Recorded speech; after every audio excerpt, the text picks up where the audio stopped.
I avoided talking about the ride back home yesterday, saying that the ride was a one-time thing. I'll be riding with you guys from now on to and from school. The girls seemed very happy. We entered the school, quickly gathered our things from our lockers, and headed to class. There were no events to our surprise. I'm curious to see if Diana's going to tell a different story than she did last time. History wasn't exactly fun, but our teacher was great. At least he would have been great if he was in class that day.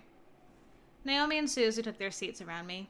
Suzu in front of me, Naomi beside me, before the class bell rang and the class was greeted by the dean. Students, you'll be having a substitute for class today. Everyone meet Miss Diana. My heart stopped. At the door with the dean was Diana, looking over at the students and smirking as her eyes landed on me.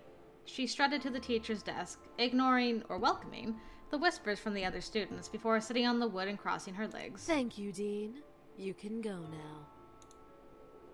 With a wave of Diana's hand, the dean left the classroom, closed the door, and left the area. Diana smiled at us, making my stomach turn. What was she going to do? So, history. History.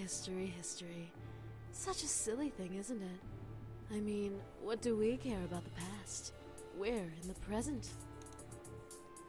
The rest of the class, including Naomi and Suzu, hesitantly nodded in agreement, unsure about this new teacher, but willing to listen to more of what she had to say. The present is so full of wonderful things.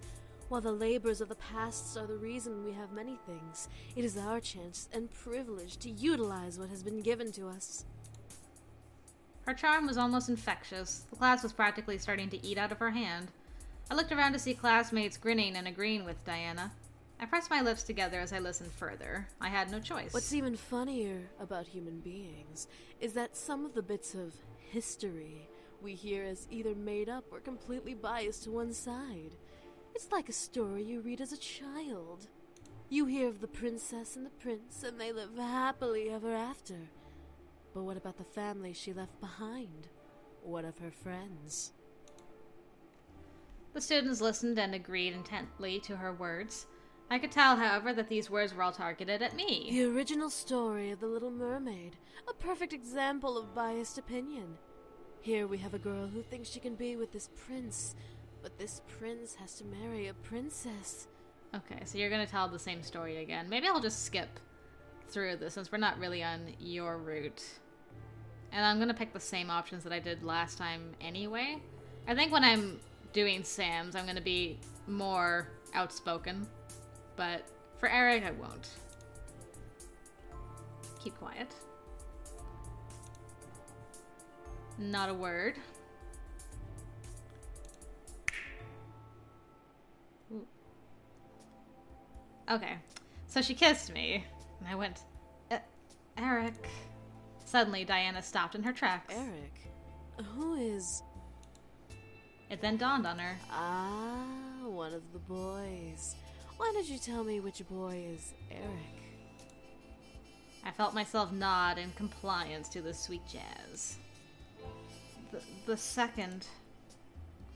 Diana giggled in reply before letting go of my face and stepping back. Really? The sly second? With you? Sly second, I like that. I nodded once again, but this time it was partly my own decision to reply. Diana let out a sound that mimicked a cat's purr before stepping away from me. All right, then. Well, if it's the second son you're infatuated with, you should really rethink your romantic options. Diana chuckled before kissing my nose, where I felt a shot of energy zap out of my body, almost making me dizzy and recoil. Diana then turned to the desk and sat on the wood, crossing her legs. You can go now. Remember, no class for the rest of the week. And how am I supposed to get home? My two friends left me here thanks to you. Oh, were they your ride? My apologies. Let me help then. Diana then lifted her hand and snapped her fingers. I suddenly felt the floor sink from underneath me, forcing me to look down. A purple pentagram surrounded my feet, pulling me into the ground. Whoa! Before I could fight, however, I sank fully into the floor, fading into darkness and shutting my eyes. As I opened them, I felt my silk sheets around me, soothing my anxiety from the darkness that had previously surrounded me. What the... Why did Diana bring me home? Was this an illusion? Was I being tricked? Something was going on. I sat up in bed, looking around me. I was indeed in my room. There was no mistake about that. Why? Diana is too strange. Was this a game? Was this part of her plan to get the boys back? I was lost and confused more than ever, despite my logical thought trying to piece the puzzle that is Diana together. The more I tried to solve her, the less I understood about the situation I was in. I was interrupted, however, by my door suddenly opening, revealing the boys with Damien's hand on the doorknob. Miss, what are you doing here?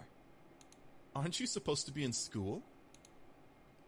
I furrowed my eyebrows and stared at Damien, asking him to answer their questions through my thoughts. Diana sent her back here.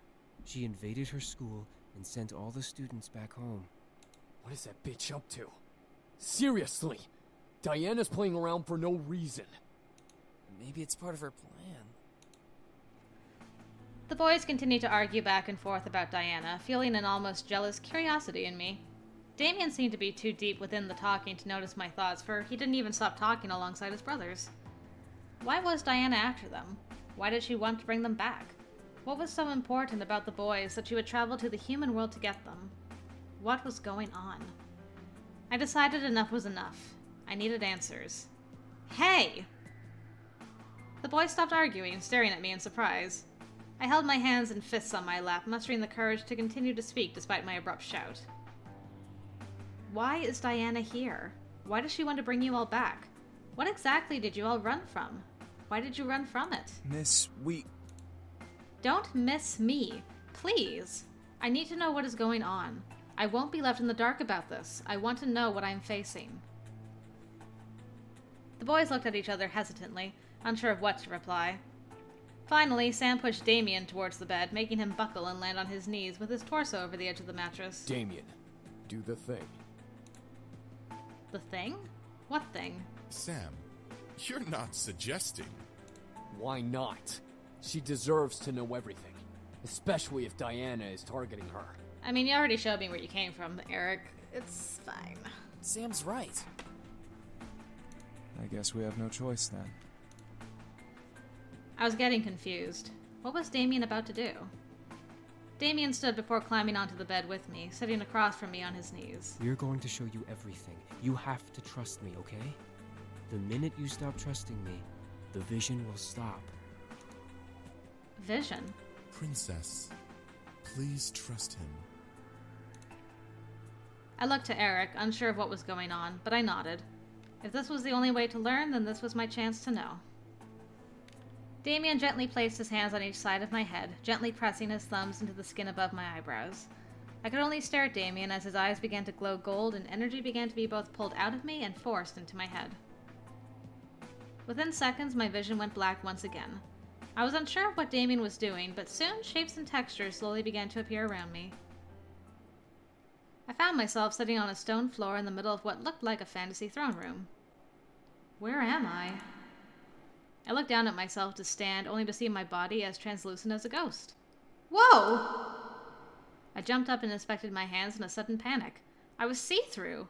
Why? What was going on? How dare they try to negotiate with me? Do they not know whom they speak to? I ran behind a nearby pillar away from the voice. The sound of his anger and words frightened every bone in my body, turning me into a frightened child. My lord, please calm yourself. Calm? They're merely testing my resolve. I have more than half of a mind to send my greatest armies to take what should be mine. They are mere insects in the way of my kingdom's expansion. They merely asked for a marriage joining. So I'm to bow to them and share my land that I have so rightfully conquered? I peeked from behind the pillar to see a large demon covered in royal clothes, but buff enough to be a military commander. His rage practically emanated from his body as he growled at his servant. They are willing to give their land to you, sire. All they ask is for one of your sons to marry their daughter, whom I might add is as beautiful as can be. This is ridiculous! To suggest that I need their approval to take their land is beyond insanity. What makes them think I care about their precious daughter? Did I mention that she is a prodigy of her kind, sire? A prodigy? Yes, my lord. This succubus is a master of her skills in magic and mind manipulation. She is said to sway armies with a snap of her fingers, despite being as young as she is. Impossible! If only it were, sire. This succubus is dangerous, but would be a great asset to have should we agree to this arrangement. The only reason she cannot phase you, my lord, is because you are the strongest demon in the plains. Is this supposed to change my mind? Yes, my lord. You are doing a terrible job at convincing me. My apologies, sire. I was lost. I could tell that they were talking about Diana, but why? Father. I quickly turned my head to see another demon who looked like a mere child staring at the demon commander on the throne. Father? Raystrow, have you finished your training? Oh. Baystrow again. Yes, Father. Then what do you want? I want to be with my brothers the best of the day, Father. The demon commander walked to the young demon and gripped his hair, picking him up off of the ground and forcing him to look up at his snarl. The young demon, however, looked unfazed. Arrogance. Why should I allow you to be with them? I should kill you for your lack of respect to me. Because I want to be with them, Father. I could only stare as the young demon faced his father, despite the massive difference between them. This young demon seemed weaker and easy to kill versus the demon commander. Why would this man kill his son, though? Was this commander that ruthless? However, I wasn't expecting him to laugh and release the young demon. Good! Assertive even in the face of danger. That is why you are my favorite son. I could only stare wide-eyed as the commander placed his hand on the demon's shoulder. Very well. Go. Tomorrow, you will show me your training. The little demon grinned widely before running off. I have a thought. Yes, my lord? How old is this daughter? As old as your 5th, sire. Do you believe this proposal is worth it? Yes, sire. Tell those insects that they are safe for now. I will consider their offer. Sire, are you certain? Did I stutter? Now go! The demon's servant quickly ran off, but as soon as he passed the pillar I was hiding behind, he, along with the commander, vanished into thin air. What the? What had happened? I didn't get the time to try to figure that out before a demon who looked around my age walked into the room reading a book. Is that? Raystrow, your nose is stuck in those books. Will you not lift your head up from them once in a while? So has James always been the one betrothed to Diana, then? Because that breaks my theory of that she was just, betrothed to whoever's route you're on. Interesting. Huh? That voice. I circled around the pillar to see a second demon, leaning against another pillar and smirking at Raystrow. Aren't you supposed to be with your mother practicing the harpsichord? Can you play the harpsichord? I am, but I had a feeling that you were in danger. In danger? What are you... Attack! All of a sudden, 3 shadows zipped through the room and slammed into Raystrow, forcing him to fall to the ground and drop his book. As the sight cleared for me, there were 3 other demons in a dog pile with Raystrow at the bottom. Get up! No way! You haven't had a break in months from those stupid butts. It's time for punishment! Death by brotherhood! No more reading! I told you that you were in danger. I suddenly knew who these demons were. It's the boys. Even in the demon world, their brotherly connection was astounding. They were merely younger versions of themselves. One of the demons, who I assumed was Matthew, grabbed the book from the floor and opened it, reading it mockingly. How can you read this, Raystrow? It's all about war strategy. It's boring. I have to, Zakaru. Get off! There's only one thing you need to know about strategy. Kill them all. Take no prisoners. You sound just like father. It was cute to see them acting childish with each other. Eventually, James managed to push his brothers off of him and stand, brushing himself off. You all are reckless. At least we have fun. It's true. You haven't been with us in weeks. Don't you think it's time for a break? I'm sure Father won't mind. But I have to... I know you want to, Restro. Damn it. What is going on here? I shot my head to the voice to see the commander, aged a little, staring at the boys with his arms across his chest. Damien quickly dashed and hid behind Sam, peeking over his shoulder to see the large commander. Nothing is going on. We just passed by each other. Then why does your brother have your book? I was showing him what I was learning, Father. Return to your studies, Raystraw. The rest of you out of my sight. Do not disturb your brother again. I could only stare as James gently took his book and, without looking at his brothers, returned to reading. The commander walked past the remaining brothers, growling at Sam and Damien before leaving the room. What was up with that? Don't worry about it. We'll find a way to get him back. I don't know. He's on a very tight leash. Ezra, you're quiet. What did you hear? He's going to a negotiation meeting. He's going to arrange a marriage. A marriage? For who? It must be for one of us. He hasn't decided who will marry her. It's a girl from a kingdom he wants to take over. But that's uncharacteristic of him. Usually he'd just attack with the army. Okay, maybe my theory's still intact. Whatever the case is, one of us is getting married. I hope it isn't me. What about Restro? He's the eldest. It would make sense, but having a succubus marrying one of us means that she'll be practically married to all of us. Well, what should we do? Before the conversation could continue, the boys vanished into thin air, fading into different colored mists. They were replaced by an older Damien and Matthew, sitting with each other in the middle of the throne room. Do you think we should?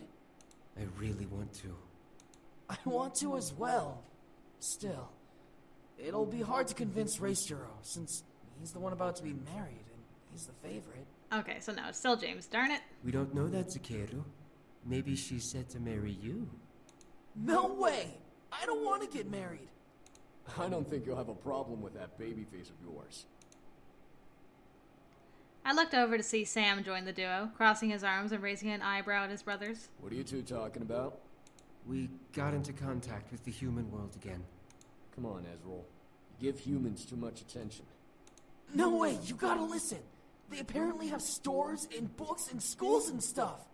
So what? It's full of humans who piss on each other for no reason. They're no better than the devil spawn. Nuh-uh, the one we were talking to wasn't like that. How do you know, Zakeru? Because I do! What is going on here? They want to go to the human world. The human world? Raystraw, think about it.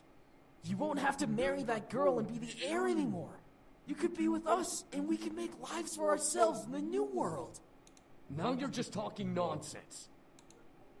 I vote that we do it. Huh? Oh, not you two. Think about it. This may be our chance to finally get away from this political nonsense we're stuck in. We may be nobles, but we're still our own beings. Restro is in. What? Ezreal! Whoa, so how do we get there? Are you kidding me? You don't even know how we'd get there. A simple spell should work, but it would require someone from the human world to help us get there. We can ask him. Oh, he'd definitely help us. I'm not so sure about...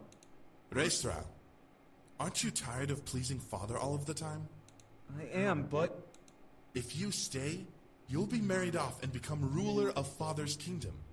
You'll have no time for yourself or with us, and you'll be constantly at war with the other realms for power. You'll most likely turn into the spitting image of Father. What he's saying is, get your head out of your ass and let's go. If you don't say yes, I'll drag your princely ass with us. I don't care what that bastard of a father wants. Come on, Raystraw. All right, let's do this. What's the plan? I couldn't believe what was happening. I was seeing the history of their lives before my eyes. They were nobles, and James was the heir to the kingdom the commander ruled. Even more so, he was going to be married to Diana. They sacrificed everything to leave and be together. They'd rather be free than remain in their noble roles. I started to feel a little jealous. They were able to leave while I was still expected to be what my father wanted me to be. How they were able to leave was uncertain still, but I knew I would learn in time. That was your grandfather. I closed my eyes and mentally asked Damien to end the vision. As soon as I asked, the world around me slowly vanished, and I was brought back to the bedroom, where I sat with my head nestled in Damien's hands. My vision began to clear, letting me fully see the boys around me, all with concerned faces. So, you now know exactly who we are. Diana is the girl you were arranged to marry. Not anymore. Once we left, the arrangement was broken. With no sons to marry off, her dad couldn't go through with the marriage deal. If Diana is here for us, that means she's trying to save her kingdom from being attacked. That's not true. She wants to rule our kingdom. Having one of us will give her the right to our kingdom, as much as we'd have right over hers. So she's a gold digger! Well, with a kingdom like ours, what succubus wouldn't want to marry us for it? It all made sense. She wanted them so that she could finally take over an opposing kingdom. She knew that despite her powers, she wouldn't be able to fight against their father, so she had to find another way in. That manipulative... Before I could continue, I felt my head suddenly get heavy and dizzy. I gripped my head, mewling under my breath. What the... I took too much. I'm so sorry. Rest now. There's no need to do anything more today. The boy suddenly rushed over and helped me lay back down as my vision was painted in white polka dots. I needed sleep badly. Instantly, I closed my eyes and let darkness consume me. After what seemed like hours, I finally woke up, slightly refreshed. My body knew that if I slept any longer, I'd be up all night, which was not part of the plan for the day. I rubbed my eyes and sat up, letting a soft groan escape my lips. In response, something beside my bed shuffled, causing me to look over. I didn't know what I was expecting. Beside me, sitting in a chair beside the bed, was Erik, rousing himself up to see me awake. I smiled at him, seeing his slightly ruffled hair and tired eyes. You're awake, princess. That's a relief. How do you feel? Better. Erik nodded before he gently reached over and placed his hand over mine, running his thumb over my knuckles and examining my face with soft sadness. I must apologize, princess.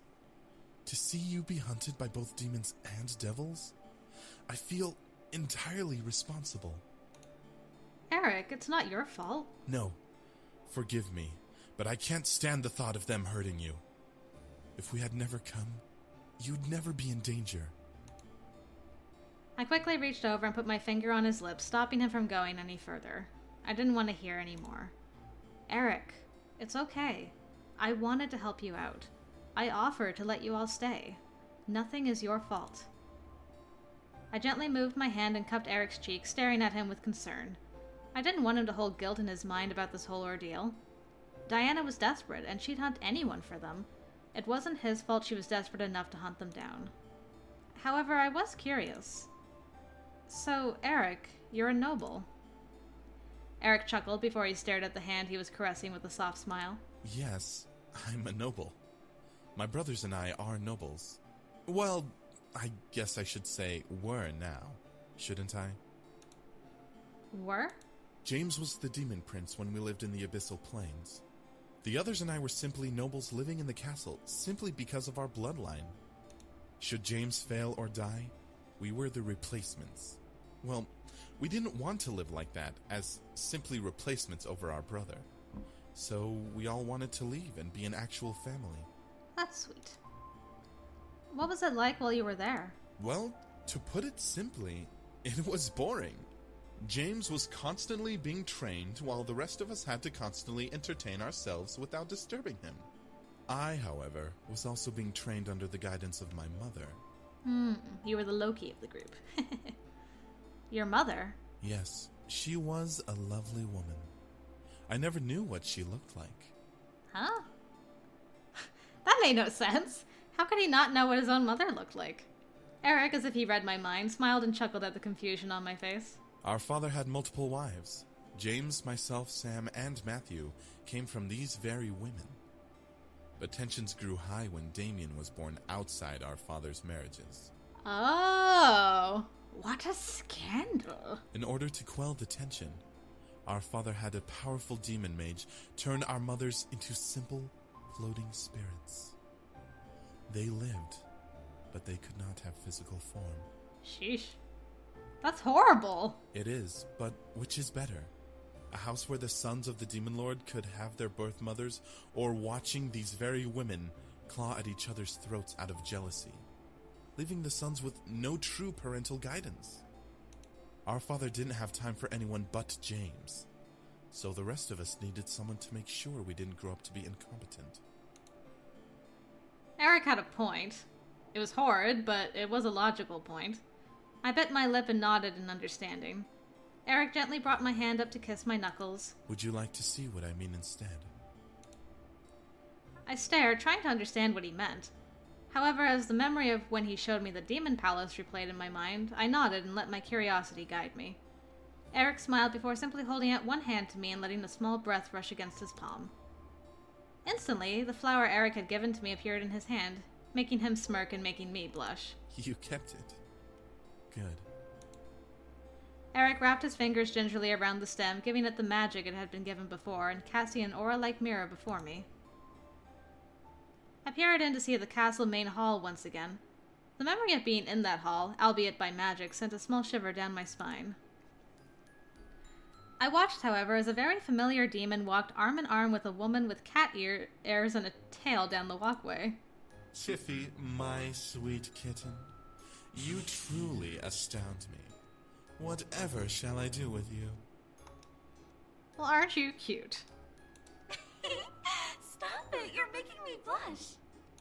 But what if I want to make you blush? You're so much cuter when you blush, kitten. Stop. I felt my eye twitch in irritation. I was waiting for that. Why was Erik showing me this? Was he trying to spite me? I didn't want to see him flirt with demon girls. I already had some trouble with him flirting with me. You sly incubus, you. I'll get in trouble for sure if I'm caught with you. Then shouldn't we make the risk worthwhile? Erik held the cat girl close to his body, looking about ready to kiss her. The girl, however, mewed and pulled away, giggling in almost cute embarrassment. Such a bad incubus. So bad. I should go. Ah, very well, you minx. Until we meet again. She rushed out of the main hall, but not before Erik lowered his hand underneath her tail as she turned and let it slide across his fingers as she ran off, making the cat girl jump in surprise. The girl playfully glared at Erik, who only pouted innocent lips in return before she exited. However, as the girl left the room, Erik's face went from flirtatious to almost ice-cold. Erik let out a sigh, gently rubbing his hands to rid them of the fur that had caught on them, and rolled his shoulders. Well, mother, was that enough to please you? Oh, that's what your lessons were, eh? I stared, shocked at the personality change. What the heck happened to Erik? He was flirty, charming, and almost disgustingly complimentary. But the Erik who I was seeing in the mirror wasn't him at all. There it is, a small red orb, surrounded with a veil of purple mist, entered the space, making my mind go blank. It approached Erik, glowing as it spoke. Very well done, dear. Much better than I expected of you. Thank you. You taught me well. That I did. You must never forget, however, to always listen to your women. Serving them is your #1 priority. Should they be uncomfortable, you must step back and be as submissive as possible. Yes, mother. Good. Now, continue to woo that cat girl. Once she gives you her energy, then you can toss her back out. You don't need any pets hanging around when you find another girl. As you wish, mother. I stared in utter shock. The orb vanished, but Erik remained in the hall, letting out a sigh. He had a look of displeasure on his face. He looked tired as well, but something seemed off. He looked like he has a lot on his mind, but his his closed mouth wouldn't let him speak them. He was submissive to his guidance. I turned away from the mirror to look at the Erik beside me, who had a look of both sadness and guilt. It is like a puppy admitting to chewing my favorite shoe, or a child stealing a cookie from a cookie jar. Erik stopped the magic, willing the mirror out of existence and letting it fade away in the air before he looked to me. She taught me well. At least what she could teach me anyway. That visage became habit, and now it's a natural persona to me. She taught me to always serve and make the women I met happy. She always said that that was the true incubus way. The true incubus way? It makes sense, no? If I can please and serve any women I meet, then I can surely convince them to fully give their energy to me. I began to see the mask Erik was wearing. He wasn't putting on airs because he was overly complimentary. He was complimentary in order to gain trust and respect. That is smart. It is. However, I know what you're thinking, Princess. I don't blame you for thinking what you are thinking of right now. Then what am I thinking of right now? Who am I exactly? If I am truly not as flirtatious as I act, then what do I act like, and will you be the next victim? I can assure you, Princess, that I am no danger to you. How can I be so sure? Because, Princess, I don't deserve your trust or energy. But why? What is it about her? Tell me! I stared, my mind going blank. What did he mean? Erik lifted my hand again and gently caressed it, staring down at it. You've done so much for me and my brothers. Sheltering us, letting us continue to live here. It may not seem like much, but to a family of brothers without anywhere to go, it means everything. I can't soil your gifts to us by taking anything from you. You've become so important and precious to us. To me. To take anything from you like that would be beyond unforgivable. I watched in speechless silence as Erik lifted my hand higher and simply laid his lips against it. I could feel his frown and felt his shame burning itself into my skin. It was a pitiful sight and almost made my eyes water. I could never do that to you. Erik lowered my hand and lowered his head, ashamed. I couldn't help but feel my heart squeeze within my chest at the sight. He didn't want to hurt me. He truly cared. Erik let out a small sigh before looking to me, his face now clear of the flirtatious mask he bore for so long. He had a genuine, caring, and loving smile bared for me. This was the man inside of the incubus who cared for me and wanted to be revealed. Now, Princess, you must get some more rest. You aren't fully recovered, and dinner is a good scent to wake up to. Erik smiled and gently pressed me back down onto the bed. Steal a kiss. I couldn't let him leave without doing something. I quickly pulled Erik down to me, lifted my head and gently kissed him, softly laying a hand on his cheek to keep his face closed. Erik stared in deep surprise before hesitantly kissing me back, caressing my cheek and slightly melting at the touch of our lips. A soft sigh escaped his lips before he slowly pulled away with a smile. He gently licked his lips, making me go red in the face with a simple gesture. He let out a satisfied hum before nuzzling my forehead. Sleep. And with that, he stood up and left the room, leaving me to rest as per his request. I smiled to myself before relaxing into the mattress.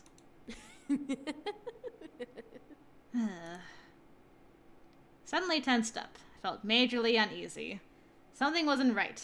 I felt it in my core.